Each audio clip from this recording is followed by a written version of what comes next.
Hello, it's Arda, and in this video I'll be presenting my term project, which is GPU Accelerated Inverse Compositional RGB-D Direct Visual Odometry. It's a long name. So let's start with the experimental setup.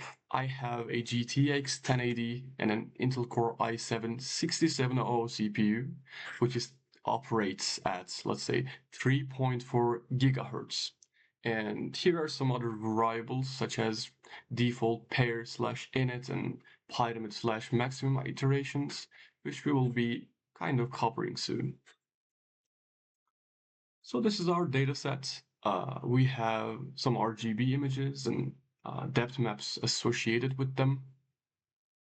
Using these, we are trying to do odometry for the camera's position.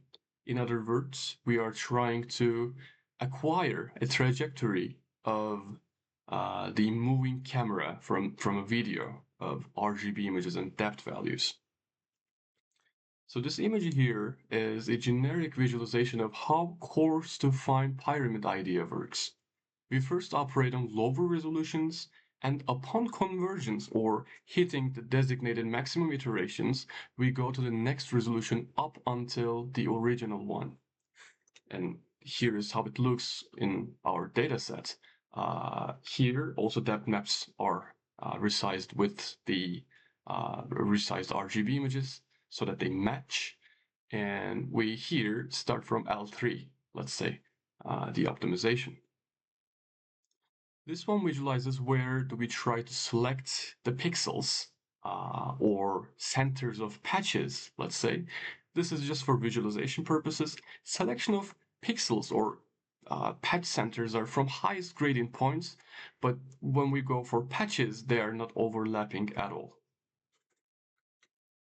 So here we have this base image, say it's I0, and we extract some arbitrary patches.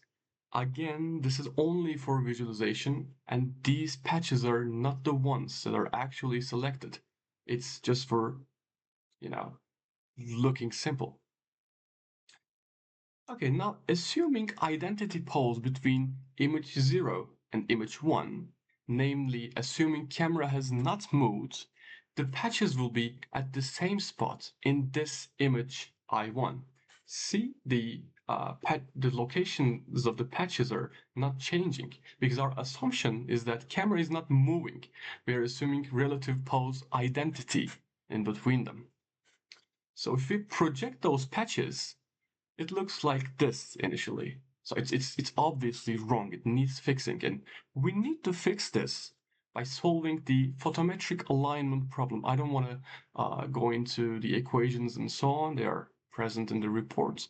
And in here, I'll just skip to how it looks after photometric alignment is completed. It looks like this. Locations of the patches are changed. And we did not actually move the patches. We only changed the relative pose of the camera between these two images, such that the patches now are projected into these very points now. So this is another visualization of how it looks before and after alignment. The right one is not perfect too, but the angle changes and so on and so forth. So it cannot be perfect. It just needs to be correct enough. And we see photometric errors before and after alignment here. This is actually the problem we are trying to solve, but we are not doing it densely. We are trying to solve it at least sparsely. So let's take a look at this patch over here. You just see that as the projected patches move and find their way, the respective photometric error minimizes within patches as well. And this one is a great visualization of how alignment takes place, how it kind of moves the patches, but actually it only changes the 3D camera pose between these images, such that patches are projected better. Once more. It just looked beautiful. And this is a visualization of how camera pose changes. In OpenCV, we can mention camera looks to the plus Z direction, so that's why it looks upwards. It's nothing important. So it's also a beautiful visualization, I think. So this is a trajectory we came up with. The green one is ground truth, and the red one is our estimation. Although it looks noisy, errors are on the millimeter scale, and we roughly managed to come back at the point where we begin, which is an obvious indicator that our algorithm actually works. So I start the design with using pixels only, not patches. And everything you see on this page from all the versions are using pixels except version 8. So these are a list of attempts to get the algorithm faster, which did not work. Upon investigating, I realized that the problem here is not compute bound, but memory bound. And there are some ways to come closer to compute bound behavior, such as increasing the arithmetic intensity, which we will be just delving into. And the approaches in this lists are incremental. Version 8 contains all these theoretically improving approaches.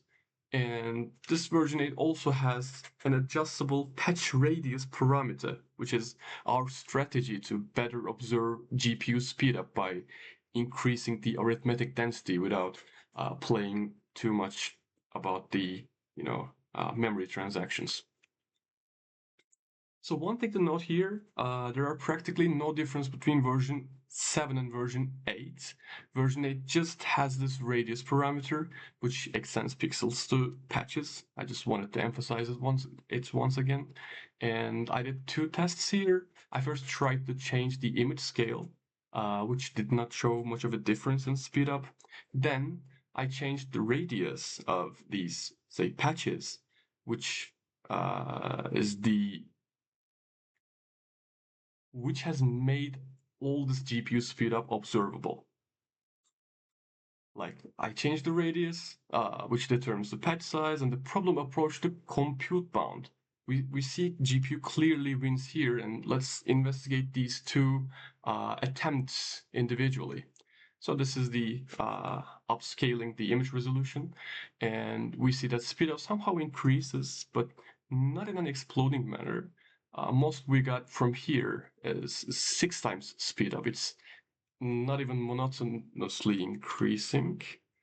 And next I swept through patch radius, which we finally observed some series speedups.